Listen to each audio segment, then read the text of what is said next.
Good morning. I am scatterbrained. I got a lot going on at one time again. These lives it's like 5 minutes before I go live, it's like my kids call or Shane calls or Larry's messaging me, and I'm like, I gotta go, I gotta go live. Anyway, how are y'all this morning? I haven't even finished my coffee. I do have my straight up vodka. I can't decide if I should say that or not because someone called me out on it. But I just think I don't know. You know me, I'm a funny person. So it's just like calling this my protein. No, I call my protein shake my Coke Zero. A part of me just wants to go back to Coke Zeros and call it a protein shake because I don't know. I guess I think it's funny. Welcome to the train wreck show. Oh, I'm going to talk about Saturday. I know you guys are dying to hear the input and all that. And so I am going to talk about Saturday, but I'm going to let people join.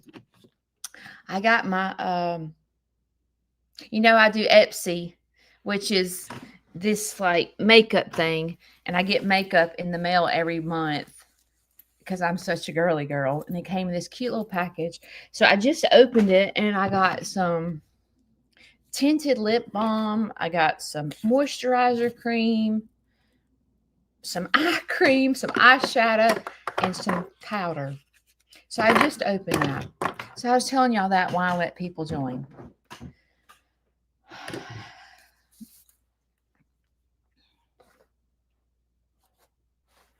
I feel like I need to do some breathing techniques before I get started.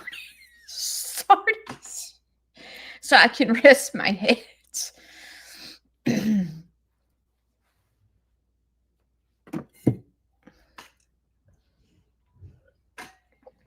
Why do I hear Larry up? Let me look at the camera.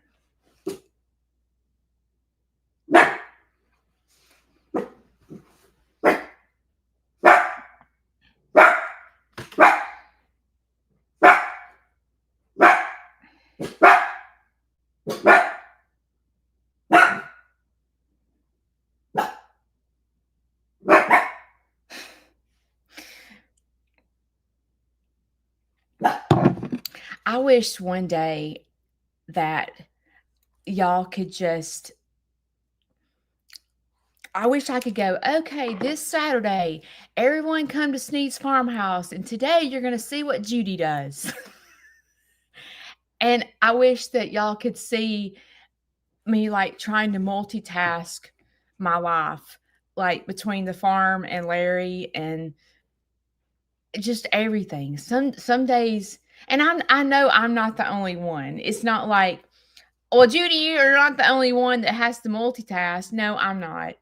But some days, don't you just feel like like you got your kids calling with issues, and then you've got, you know, you're dealing with your brother and trying to sell Larry's property, and then you're trying to do your farm, and then you're trying to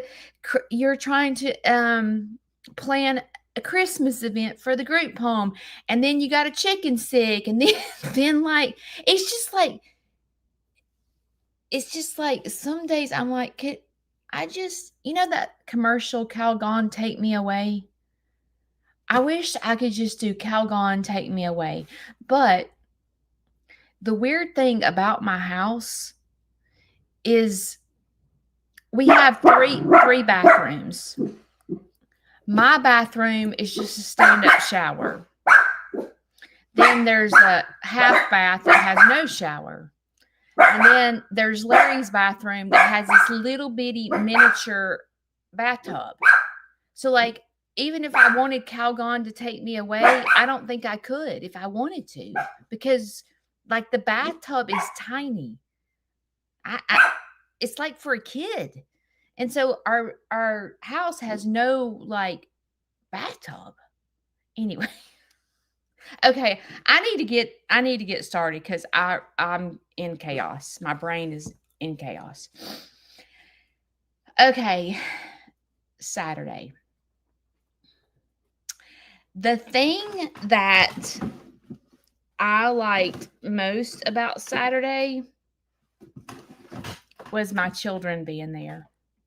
Both my children's kids were there. And although they probably thought Vanson is Vanson Vanson can have a good time anywhere. That's just kind of how Corbin is more reserved.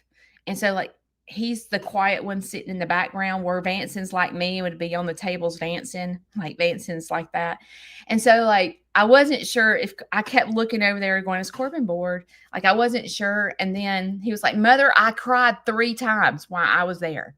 And I was like, you did? He was like, yes. And I was like, oh, what did you cry about? And he was like, I cried when Greg sang the song to his mother, which y'all didn't get to see live. But so he was telling me when he got emotional, and I'm like, it is emotional. Like it is like first of all,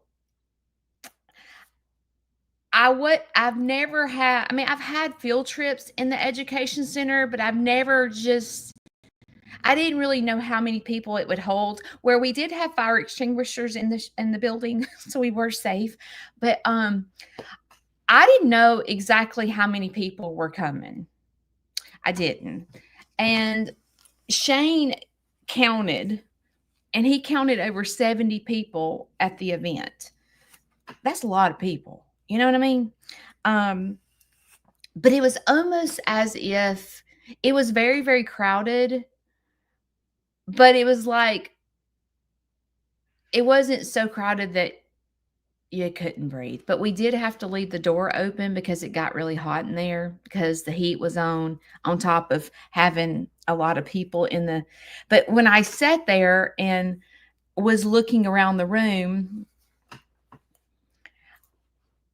I was feeling an emotional, but I didn't want to sit there and cry, but I was thinking in my head how all this like took place. I was like, how did all this happen?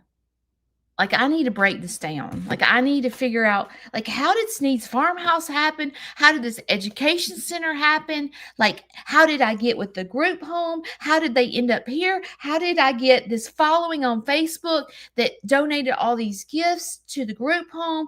And how did this all happen? You know what I'm saying?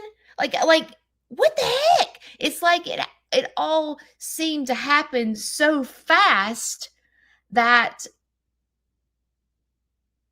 I want to make sure that I don't miss the reasons and the person behind what all has happened. I look like a slick back. Uh, Today is working the farm day. So I ain't doing much with myself today because I'm gonna be shoveling poop today. So I sit here and think, which I've shared with you guys before, how when we lived in Stapleton, which is South Alabama, we lived near Gulf Shores, that I was on my hands and knees begging God not to move us to Coleman because I had a business going I mean, it wasn't really a business. It was Stapleton Fitness, and I had met these group of women that I had gotten so close with. I mean, y'all, we used to have parties like, all the girls get together and eat dinner, and we had a Christmas party. Like, we were a really close group. And so I enjoyed teaching them fitness and teaching them how to get their life back on track with their health. And so, like, I'm on my knees. Y'all picture this. I'm on my knees in my bedroom over Shane's pillow, begging God not to move us from Stapleton because I was so happy in Stapleton. I had the perfect house, the perfect friends, the perfect community. Please do not move me from Stapleton. So y'all picture me on my knees praying to God not to move me. And then picture what happened Saturday. I mean, just let it soak in a minute. Do you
am I there?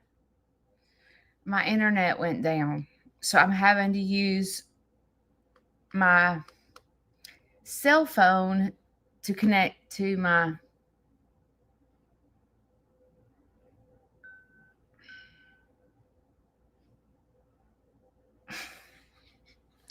Did y'all see the lights blink? Like the lights blinked and then my internet went out. You know what I don't understand is like, I'm not a technical guru, but I show a full Wi Fi signal, but I don't have internet service. Why is that happening? I hope this is going to work. But I connected my phone to my laptop to try to. Chris, let me know if I start freezing, or Becky, one of y'all, text me and tell me that I'm frozen. So, anyway, you think about me being on my knees praying to God not to let me move. And look at Saturday.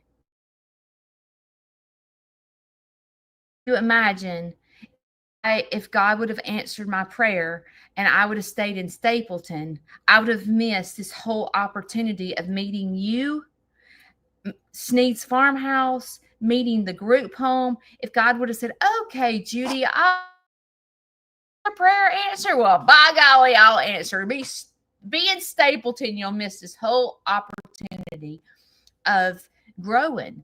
And I think about, like, in the Bible, if you think about, the disciples did not stay in one place to share God's word. the disciples moved around to different places to spread the good news about Jesus, right? They didn't stay in one community. They didn't. And so I'm thinking, okay, if I call myself a Christian, then I'm pretty much a disciple, and God is spreading me all over the place. And if I would have stayed in Stapleton, I don't know if I would have ever really, I mean, I wouldn't have, well, I did start a Stapleton fitness page, but it was just for the people that were in that group. And imagine how you think about how God, when I started Sneed's Farmhouse, how he was like, I don't know what's fixing to happen to me, right? I don't know that within a couple of years there's going to be people all over the country following me. I don't know that, right? I'm thinking I'm just going to sell some chickens, right? I mean, that's why I started Sneed's Farmhouse. I started Sneed's Farmhouse because I wanted to post pictures and keep them. Because you know how, like, you can keep your pictures on Facebook. I started that because I wanted to keep my pictures and I wanted to sell chickens. And then the only reason I started YouTube is because of Jason and Brooke. And the only reason I met Jason and Brooke is because of Jacqueline Head. And Jacqueline Head was my chicken friend. We were going to sell chickens together. She sold eggs and chickens, and so did I. We became friends. And she is the one that put me in contact with Jason and Brooke. And they came to my house and said, you need to start YouTube. I'm like, I'm not no tech guru. I don't know how to edit videos. They're like, you need to learn. I would have never started YouTube if I did not meet Jason and Brooke. So you sit here and think about where I was and where I am today. And although, yes, I'll give myself some credit. Yes, I show up. Yes, I post. Yes, I get up running every single day. So I'm not saying that I don't have anything to do with it. The only thing that I think that I have is discipline. Because it takes discipline to do what I do. It's being a creator is a nightmare. I'm not going to lie. As a matter of fact, I posted Saturday, I think it was, night, a reel on YouTube and Facebook of me and Santa Claus and Miss Claus and two of the group home residents. And we were singing God Bless the USA. And every time we sing that, I almost start crying. And I posted a short and a reel on Facebook and YouTube. And this lady says, oh, just wait till Trump gets into office. And you know what I said? That's all you see in this video. That like, you're looking at a video of Santa Claus and Miss Claus and me and two group home residents. And all you see is just wait till Trump gets into office. That's all you see. Really? But you got to think, when you're on social media, they don't know who I am. They're just listening to God Bless the USA and they're mad because Trump got in office. And I'm like, really? That's all you see? But that's how social media is. They don't know. When they comment, they don't dig into the person to see who they are. As a matter of fact, this, I'm not getting into that. So I sit here Saturday and I look around the room and I'm like, this is what I'm supposed to be doing. This is it. This is exactly where God wants me. Right in the middle of all this. And I feel like that's exactly where he wants you. Because although you're not physically here, physically in the room, in a way you are. Because like without you, I wouldn't be where I am. Like for example,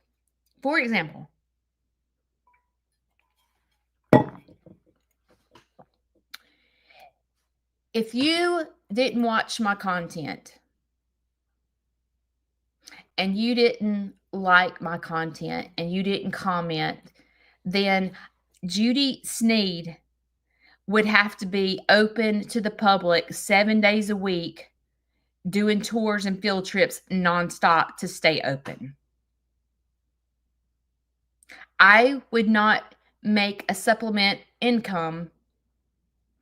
I would have to be open 7 days a week from 8 to 5, killing myself to stay where I could afford to feed my animals.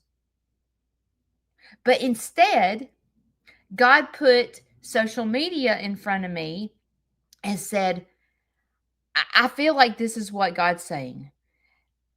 I got this. You take care of Larry. You take care of the group home. You do what your mission is, what I'm calling you to do, and I'll take care of the rest. That's what I feel like. If you will keep your eye upon me, I'll take care of the rest.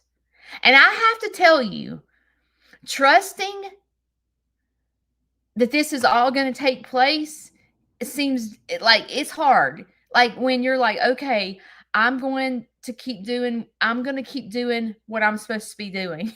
And God's going to bless me. But I have to do my part. It's not, you know what I'm saying? Like, and I feel like that all of us are in this together. It's not like Sneed's Farmhouse is Judy. It's not Judy.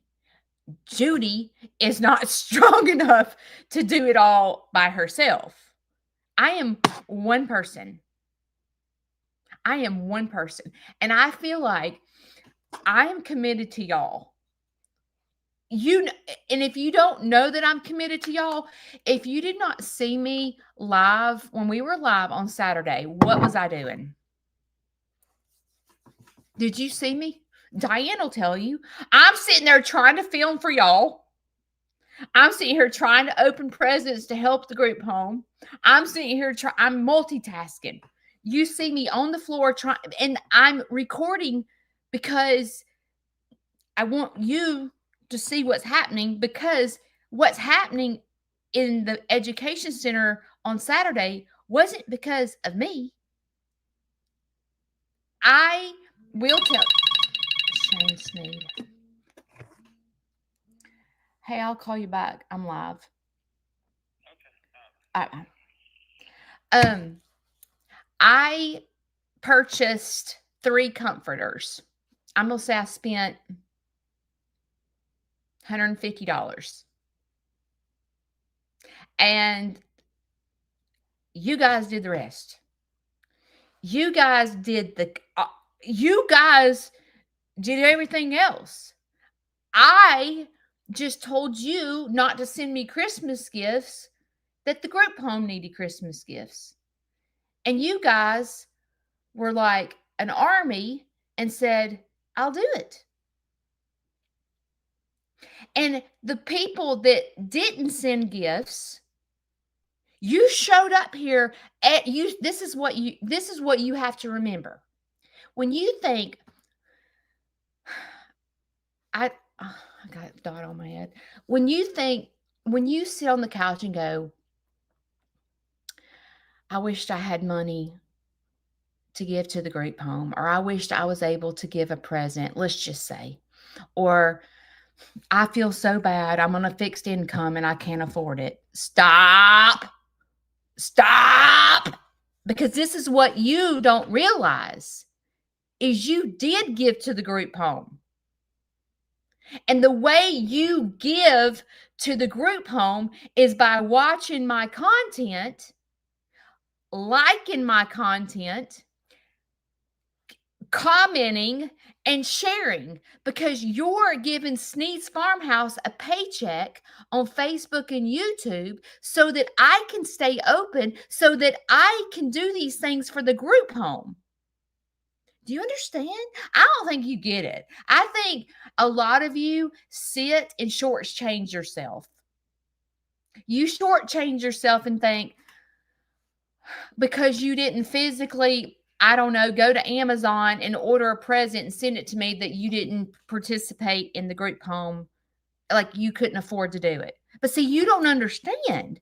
And that's what I'm here to tell you, is that you do help, because without you watching my content, liking and sharing and commenting,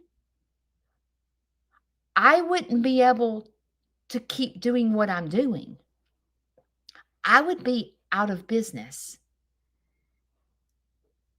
because I am one person and there's only so much that I can do. It's all I can do to clean, make sure everybody has good water, all the things that I do on top of Larry. It's all I can do to do that. So you guys free me up to go, Judy, you can be closed during the week. We'll watch your content and help you stay open so that you can do the things that you need to do. That is you that's doing that. That's not anything that I'm doing. I'm just bringing you content. I'm just showing you what's going on at the farm.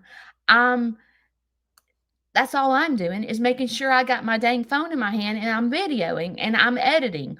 I will tell you that I probably spend at least 6 hours a week editing a video for YouTube. I do. I spend about probably six. Now, that's not filming. That is just editing a video. Facebook is easy. All I got to do is just upload a video. I don't have to edit and put music to it and all that stuff. Facebook is a quick upload. Video it, upload it. YouTube requires me to put effort into it. Like, I got to think about it. I've actually got to use my brain to think of a thumbnail, because it's like on YouTube, if it's not a creative thumbnail, people aren't going to click on it. And I'm like, oh, I got to think of something to click and it not be clickbait. Really? Like, my brain doesn't work like that. Just watch it. But it doesn't work like that. I have to put effort into it. But you guys, when you see Saturday, you have made all that happen. Okay, so what happened behind the scenes? Unfortunately, I can't play music when I'm live. I'll get a slap on the hand. They'll shut me down in 0.2 seconds. But like, it's what ended up happening is Greg is, I saw a couple of you guys asking about Stormy, and I'll explain all that. Greg has been with the group home. He lives there. They said about 6 months. Greg has lived with his mother his whole entire life until recently. And Greg's mom started declining and got on hospice and ended up having to go into a nursing home. And so Greg, for the first time, has not lived with his mother. So it's been an adjustment. As a matter of fact, every time Greg comes on Wednesdays, he tells me something about his mom. And his mom was dying. Well, she passed away a couple of weeks ago. And so he wanted to dedicate a song to his mother. And it's about an angel coming to get his mother. And he sang the song to us. And we're all like, I mean, it was very emotional. And then they always want to sing God Bless the USA.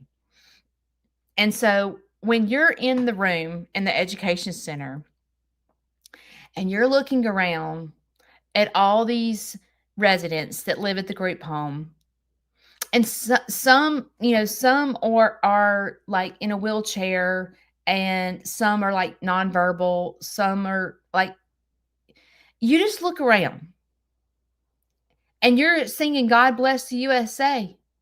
You're in freaking tears. It is very, very emotional to think about living in a free country and this group home that takes care of these people that their parents pass away, and they live in this group home. And the group home, you cannot imagine how Mindy, Tammy, and Melinda take care of these people at the group home. They are absolutely amazing with these people at the group home. These group home residents are so blessed. I can't speak for other places because I've never been, but I'm telling you, the Margaret Jean Jones Center is taken care of. They get those residents out of the facility every single day. They are in our community everywhere. Everywhere. Everyone knows them. It is amazing. But when you're singing God Bless You, ask Diane. Diane was there. When you're in the middle of singing God Bless USA and you're looking around that room, especially with Diane, because Diane knows where I started and where I am today with Sneed's Farmhouse, because she's been following me for so long. So I'm sure it was emotional to her to sit there and watch, like, me try to kick Shane out of the shop, and me building the education. Like, she saw all that, and you saw all that. You saw me putting the education center together for Christmas. You saw me reaching out to the backup dancers for help. You saw me, like, getting all the food for, like, it is emotional. It is an emotion. Like, you don't leave there without bawling your eyes out. It was very emotional. And Judy getting her baby doll, like, oh, Richard getting his keyboard, you know, Scotty getting all his stuff. Like, it's just, it's very emotional. The people that, okay, let me explain the group home to you. There are people, I think there's 5 or 6 houses, but don't quote me on that, where, let's say, 4 or 5 people live in the houses. The houses are not in a community, like, all together. The houses are like the Margaret Jean Jones Center has purchased houses in Coleman. So, like, they're not on the same street. They're, like, at different houses. And so I think there's like 5 or 6. Well,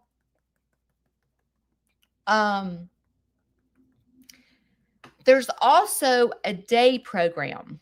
So, like, Stormy, for example, Stormy does not live at the group home. Justin does not live at the group home. They come for the day program. So their parents or grandparents, Justin's grandparents, take care of him. They drop him off, let's just say on Monday, and he stays from 8 to 2. And then his grandmother comes and picks him up at 2:00 and he goes home. So it's like a day program.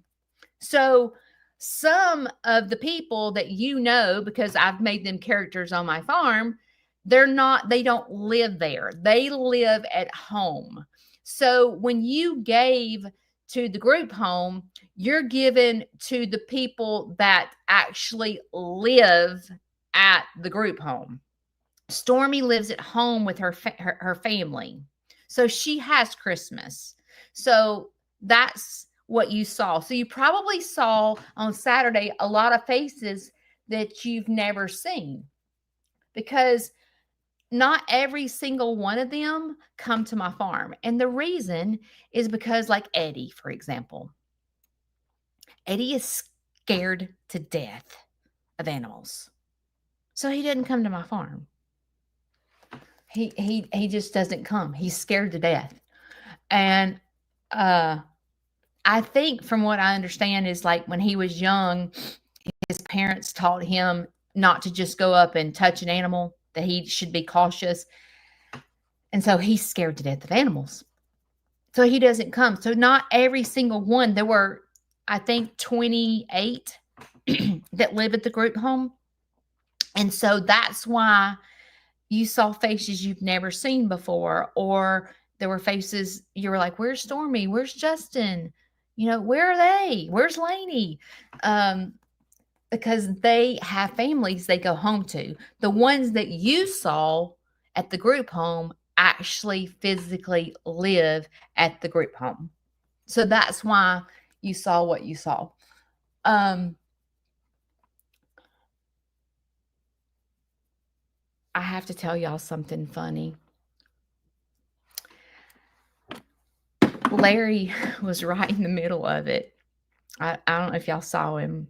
I can't remember if I think I showed him, but he actually got up and went into the education center for the first time. He had never been in there, and he wanted to go. And I was surprised he wanted to go because I knew there was going to be a lot of people, and I didn't know if he would, like, if he had to go to the bathroom, would he tell me? Or, I wasn't sure what was going to happen. But he wanted to go, and I said, if you want to go, I will roll you in there. So he walked into the education center. Well, he didn't walk. He rolled in the education center by himself, and he saw the puzzle. Well, it's a picture of me and Shane and the animals, and it's real big. Jane put it together. It's a puzzle, and it's on my shelf. And Larry saw it, and he said,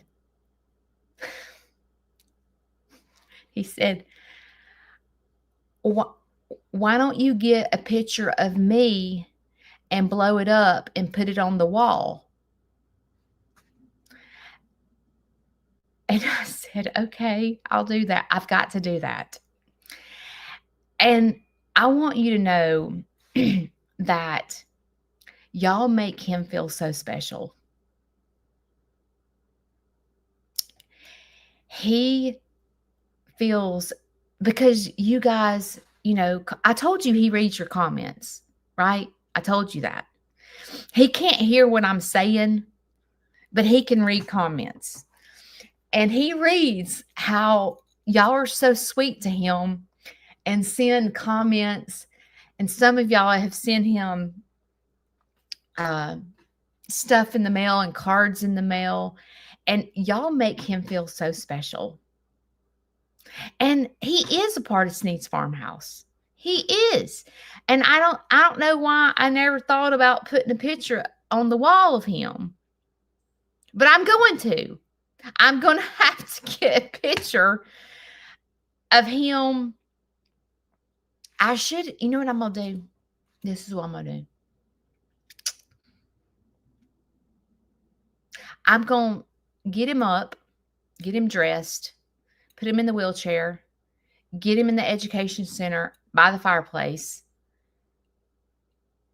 and I'm going to put sugar in his lap, and I'm going to take a picture, and I'm going to blow it up to he won't sit in a canvas like a big picture. So I'm going to try to do that if I can. And I'm going to blow up and put a canvas on the wall of him, because y'all, it's not that I make him feel special. Y'all do, because y'all care about him, I mean, and it means a lot to him that y'all ask about him and, send him gifts. And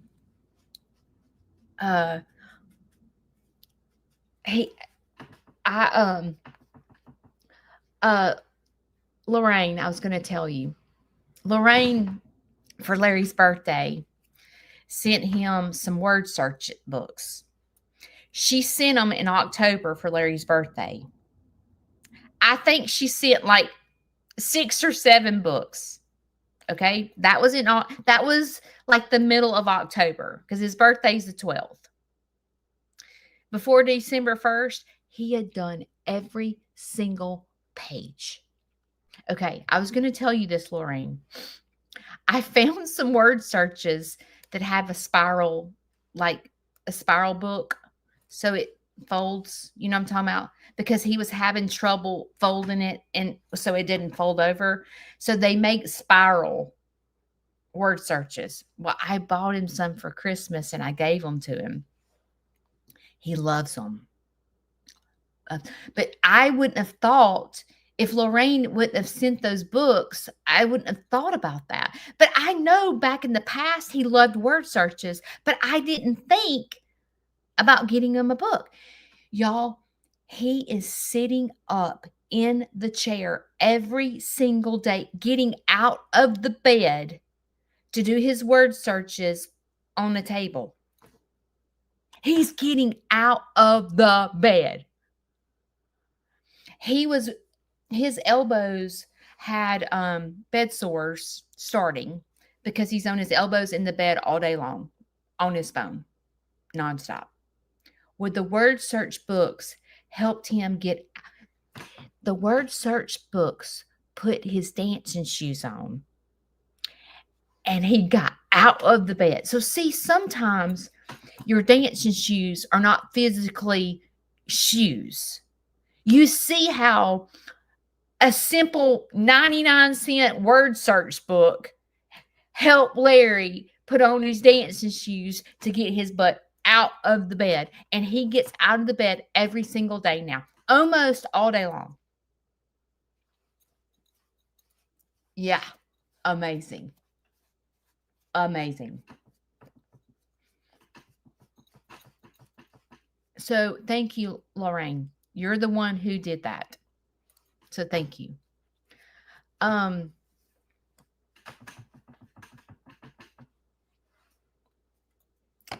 on. I've got to look at my notes because there was something I was going to talk about.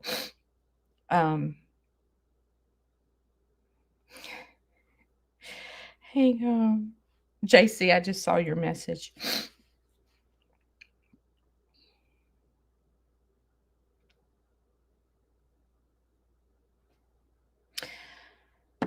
Okay. I want to talk about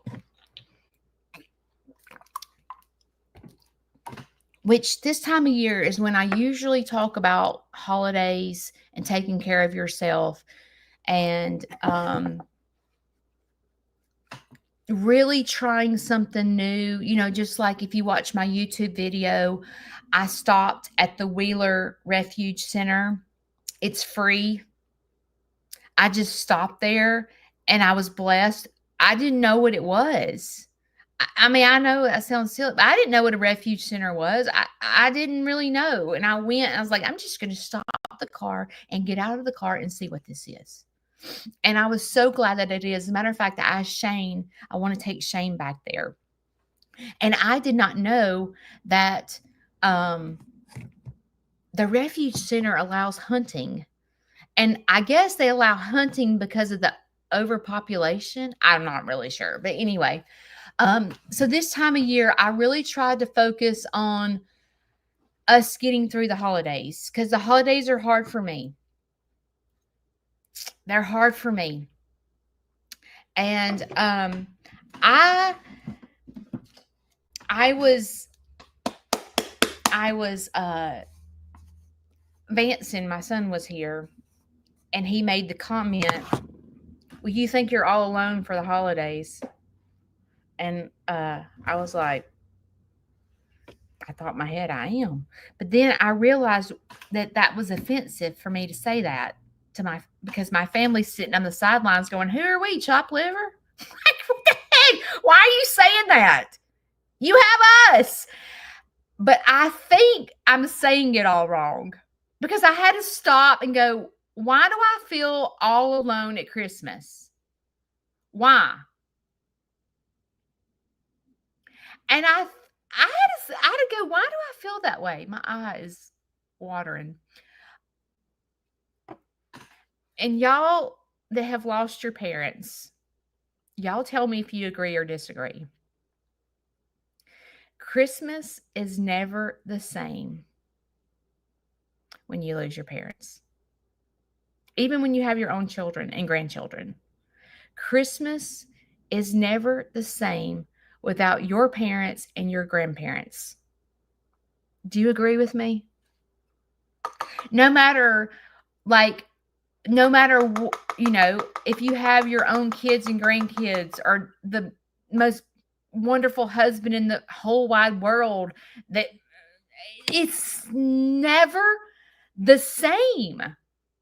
It is never the same. And I think when I was trying, when my son said that to me, I was like, oh gosh, I am the worst mother in the whole wide world because I say this out loud. And Vanson does listen to my lives. Corbin doesn't, but Vanson does. And I was like, Mom, I mean, Judy, you're such a terrible mom for saying that. But I think what I'm saying is that Christmas is not the same. And it's depressing when you don't have your parents and your grandparents. I think that's what I'm trying to say, and I'm saying it all wrong. Because what we do as adults is we reminisce about our childhood at Christmas. We think about being at mama's house and grandma cooking the homemade turkey biscuits or whatever you did, whatever your tradition was when you were little, and how special it was to you. Now that we're older, it's like not the same. It's not the same. And I think all of us that get sideways at Christmas, if you break it down and go, Alyssa, if you literally looked in the mirror and goes, what the crap is wrong with you, Alyssa? If you say that to yourself in the mirror and go, you need to break this crap down. Why are you jacked up at Christmas? Why? You have a wonderful husband, wonderful kids, wonderful everything, and you are so janked up at Christmas. Why, Alyssa? If you ask yourself that and you break it down, it's generally because things are not the same as they were when you were a kid. That's what I'm realizing. And we say it all wrong. What we say is, mama's no longer here and it's depressing, or, like, and then the people that are still alive are over here going, well, how about concentrating on the people that are alive? Like, we're your family. And you're over here janked up crying because Christmas, and you're not seeing your blessings right in front of your eyes. And you're like, well, it's because mama's not here, or daddy's not here, or things are not the way they used to be. Kids ain't like they used to be. I mean, that's what you're saying. If you really sit and break down, why are you janked up at Christmas? It's because we're living our childhood at Christmas. It's like takes you back in time. And you think about, like for me, every single Christmas Eve, us kids got in the car with my mom. We drove an hour to my grandparents' house. Every single year, we would drive down Highway 75, headed to Pine Mountain. And over to the left, we stopped the car and we had to look at the star. There was a big star on the mountain. If you're from Pine Mountain, you know what I'm talking about. But there's this big old huge star that is a tradition that is always up. And so every time we went down 75, mom pulled over. We had to look at the big star on the way to grandma's house. And we would go to grandma's house because my parents were divorced and my mom felt lonely. And we celebrated Christmas at my grandparents' house every single year.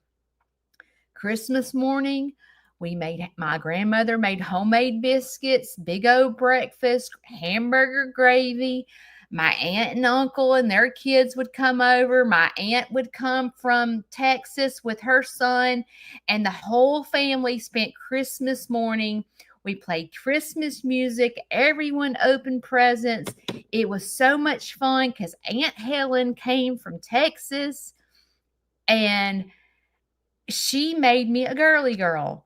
Every single year, she would have me some wonderful gift, and it was usually jewelry, a diamond watch. She bought me some type of jewelry, and it was so much fun because Aunt Helen was a blast. Kenny and Cheryl would come over, and we all would eat, and then my grandfather died first, and then things were not the same because he wasn't there. And then my grandmother got too old to cook. I mean, her biscuits started tasting like rocks, and we were like, Meemaw, her biscuits are awful. She used to make the best homemade biscuits, and now they're like rocks. Like, we can't even eat the darn things.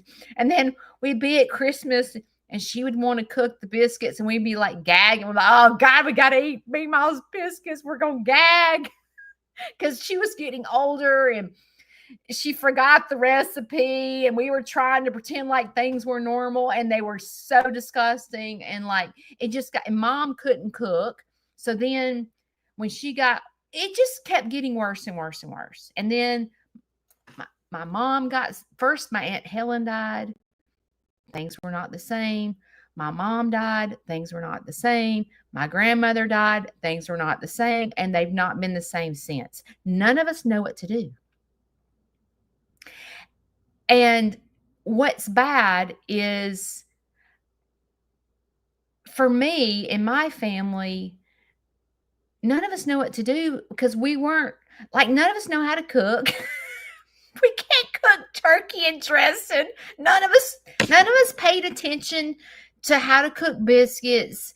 None of us, like, we're broke as a joke. We can't afford Christmas presents. Like, it's just not good.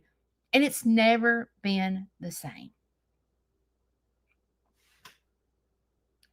And I think that's why majority of us are so jacked up at Christmas, because we won't, if truth be known, if I told you right now, okay, it's Christmas Eve,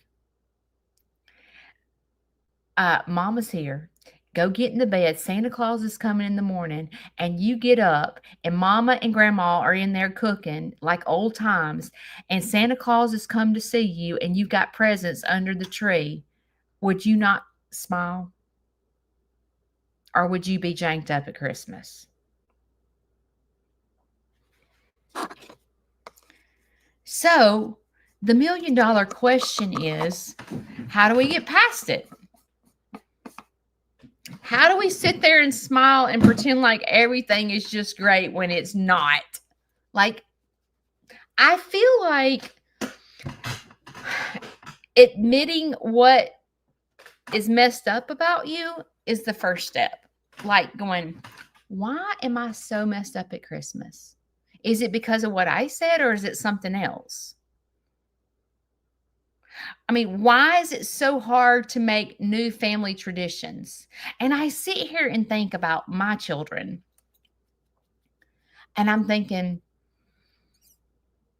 because my mom had a massive brain stroke at 52. So I was in my 20s. My kids were young. I mean, Vanson was not even a year old. Corbin was 2. So my kids have never gone to grandma's and woke up with Santa Claus with grandma cooking biscuits and homemade gravy. They've never done that. They've never had a grandmother, because even on their dad's side, she died early. She had brain cancer. So they've never had that. And I think in my head, when they become my age, are they going to be janked up? Or they've always been janked up? like, what are they going to do? Like, when I'm dead and gone, it's not like we've got this family tradition where I cook turkey and dressing or whatever. They don't have that. So what are they going to do? Maybe they'll be all right where I'm janked up because we had family traditions. But I feel like what we need to focus on is, first of all, what's wrong with us at Christmas? Why are we so depressed? And how do we get through it? How do we make ourselves okay?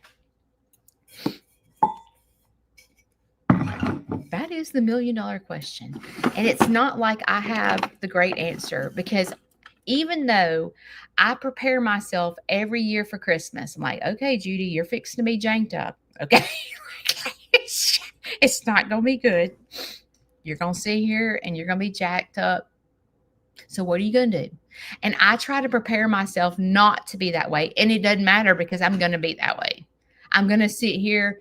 I might not shed tears, but I'm going to go, this sucks. This sucks. I am. So how, like, it's not like I would love to tell you that I have the answers to how to get you through the holidays, but the only thing I know to tell you is, first of all, figure out what you're janked up about. Is janked up even a word? I don't even know. You have to, for me, I had to learn how I receive love. I've talked to you guys about this before. The 5 love languages. It's a book. You've got to know what your love language is. How do you show love and how do you receive love? I show love by giving. Like, I enjoy giving. It makes me feel all warm and fuzzy inside when I give a gift. But I have to tell you, I'm the worst gift giver because I tell y'all this. When I go out of my way to give a gift, I want a reaction, which is stupid that I do, but I do. Like, I want the person to do back handsprings in the front yard because they're so ripped up over the gift I gave. So when I give a gift and there's no reaction at all, and people are like, thank you. In my head, I'm like, they hate it. I spent $500 on the gift and they flip and hate it. That's what I think, which that is not the truth. But in my brain, I want you to do, oh my gosh, are you kidding me right now? I just got this grill. Oh my God. My kids know this. My kids know that they have to do back handsprings when I give a gift. And I wish that I was not like that.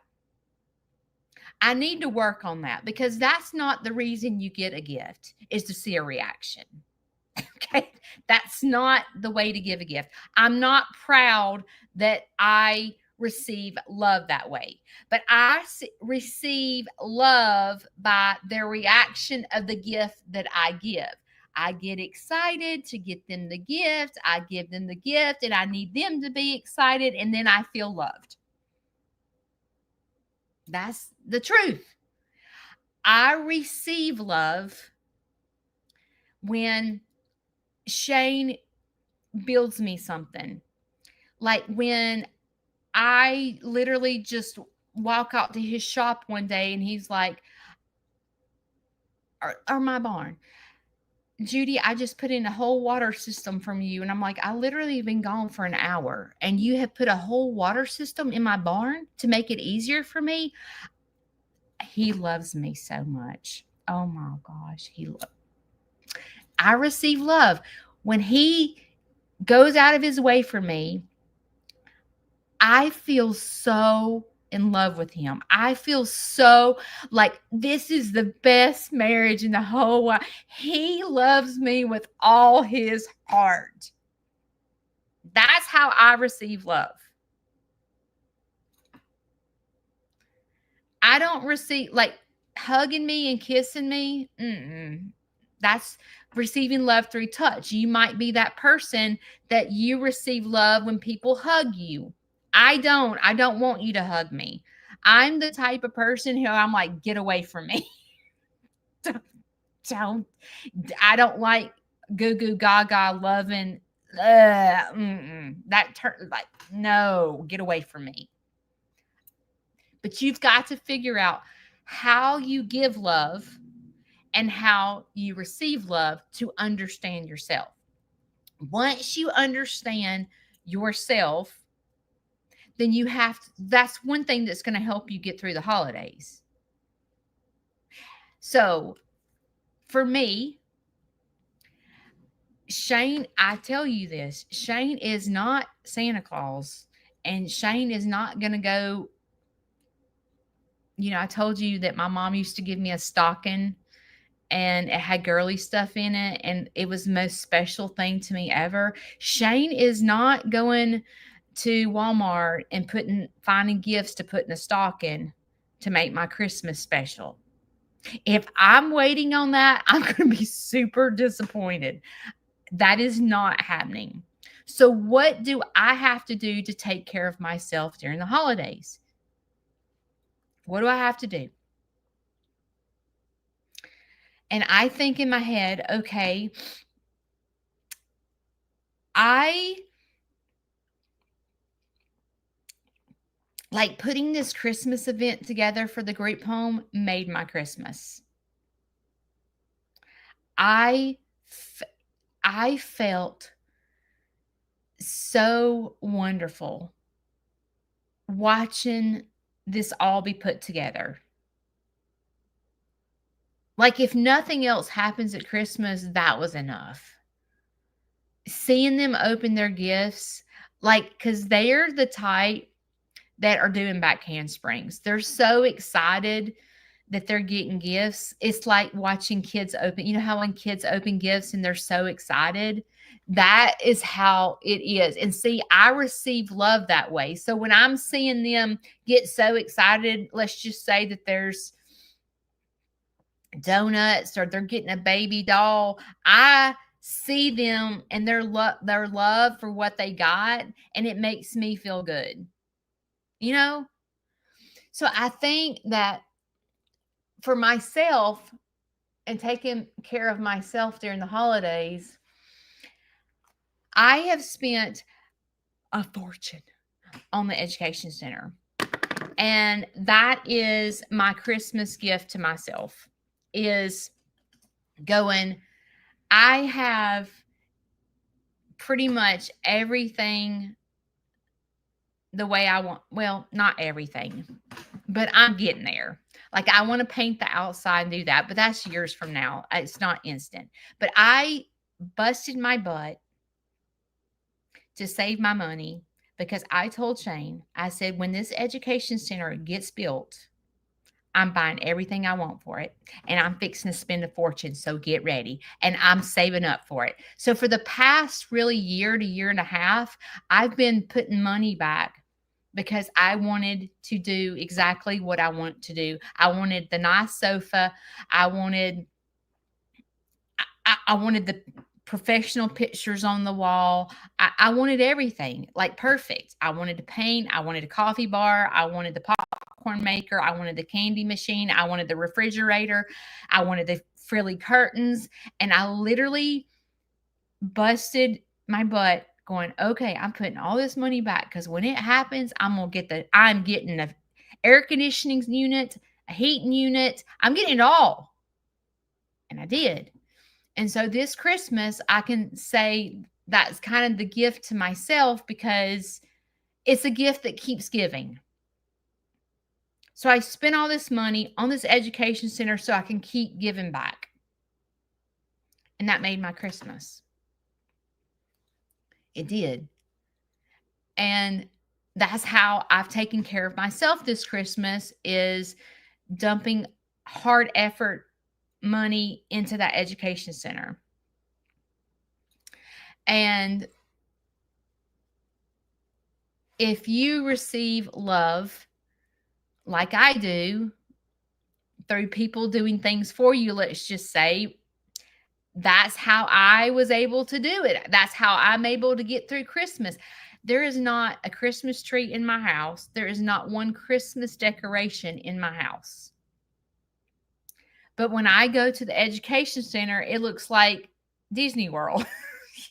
And I can go sit in there, and that's my place.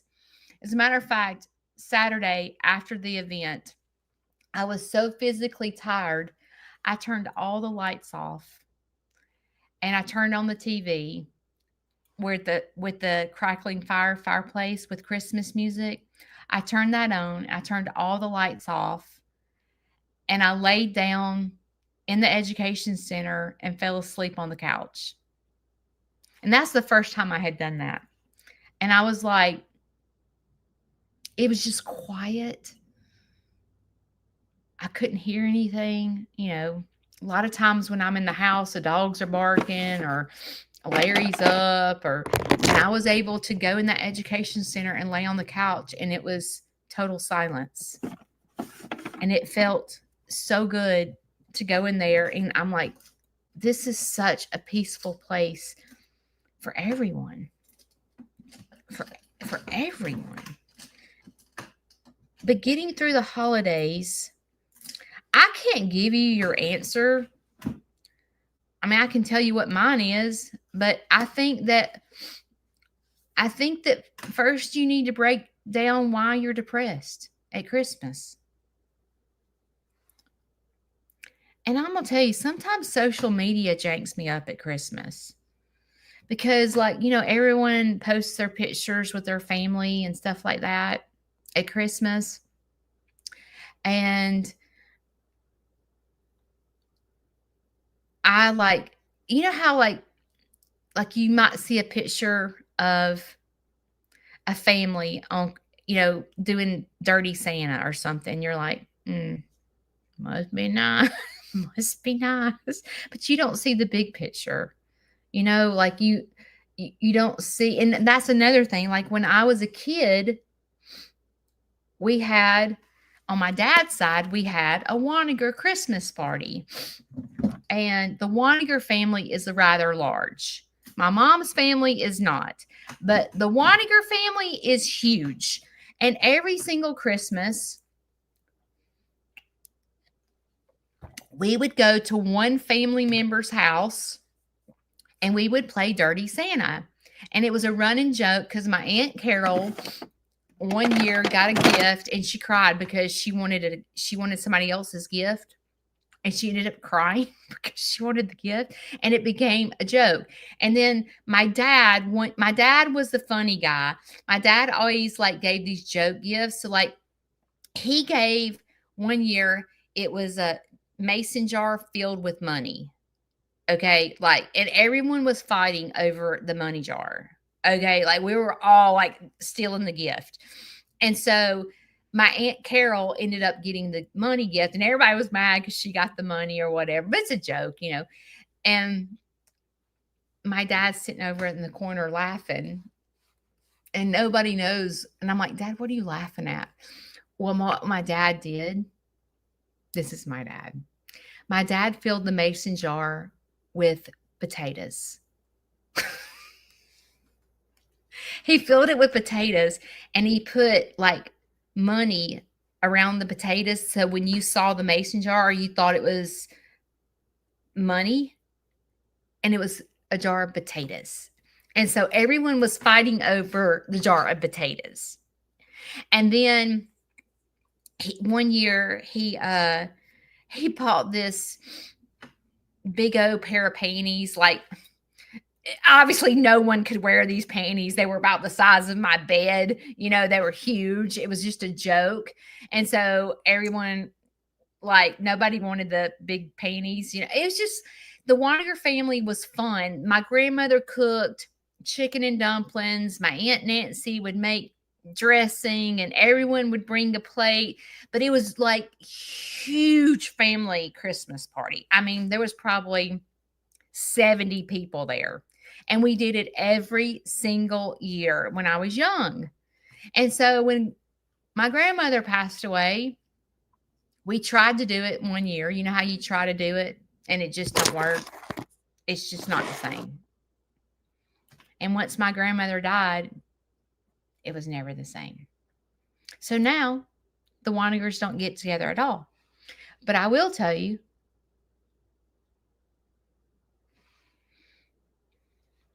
I think it was last year. Last year, Sneed's Farmhouse had a Waniger reunion.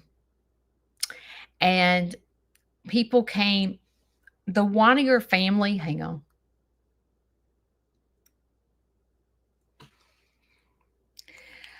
I don't know if I'm going to get this right. If my Aunt Faye is watching, she'll correct me. But my great-grandfather, I think, or it was either my great-great-grandfather, had 7 wives.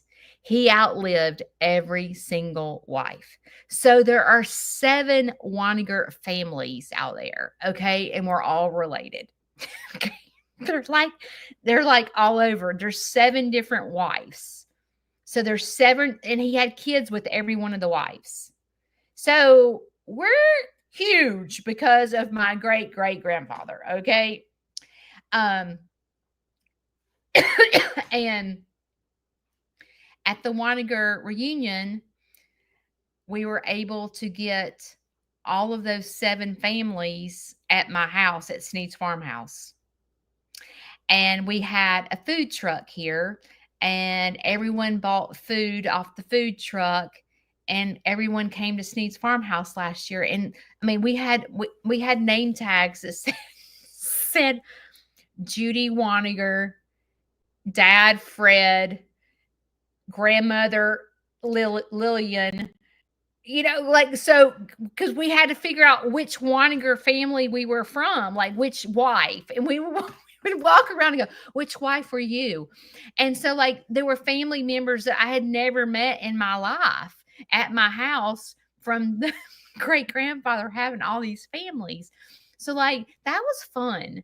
That was like, that was a time that it was almost like my grandmother was still alive. But see, my Aunt Faye is kind of like the oldest one now, and she's in charge. And it's like she's become my grandmother. She looks just like my grandmother. And it's almost like if she tells you to come, you better come. And so she had brought all of us together at Sneed's Farmhouse, and we had fun, and everyone came and saw the farm and saw what we did. And it was just a good time. Anyway, I think for the holiday, oh Lord, it is 10 after 8 and I'm just running my mouth.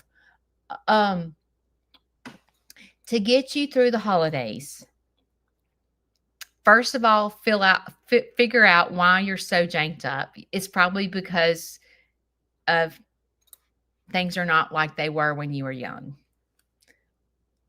I will tell you that making a difference in someone else's life helps me. For example, the whole group home thing, the group home coming here every Wednesday, it makes my day. And it makes me forget my own problems. I escape from all that and give back. So I think that if you would figure out how to get plugged in your community, get plugged in. You know, there are I don't know, exercise classes. There are little clubs that you can get in. If you're a gardener, there's gardening clubs in your community. There are things that you're going to have to get out of your comfort zone to find out how to get plugged in. There are travel clubs. My stepmom is in a travel club. They travel everywhere. She loves it. There's things you can do to get plugged in. I shouldn't even put on makeup today. It looks like a kindergartner's put it on. Get plugged in your community. Go figure out how, if you can't help yourself, go help someone else. What are your talents? Break down that. What are you good at? Are you good at speaking? Are you good at painting? Are you good at photography? What are you good at? And go get plugged in. Are you good at public speaking? What are you good at? That's where you start. Is figuring out what talents did God give you? What are your gifts? And go use your gifts that God gave you. And go make a difference. I need a hairdresser. I bet if my hairdresser saw me right now, she'd be like, Judy, you're not representing me very well. Figure out your talents. Figure out what you're good at.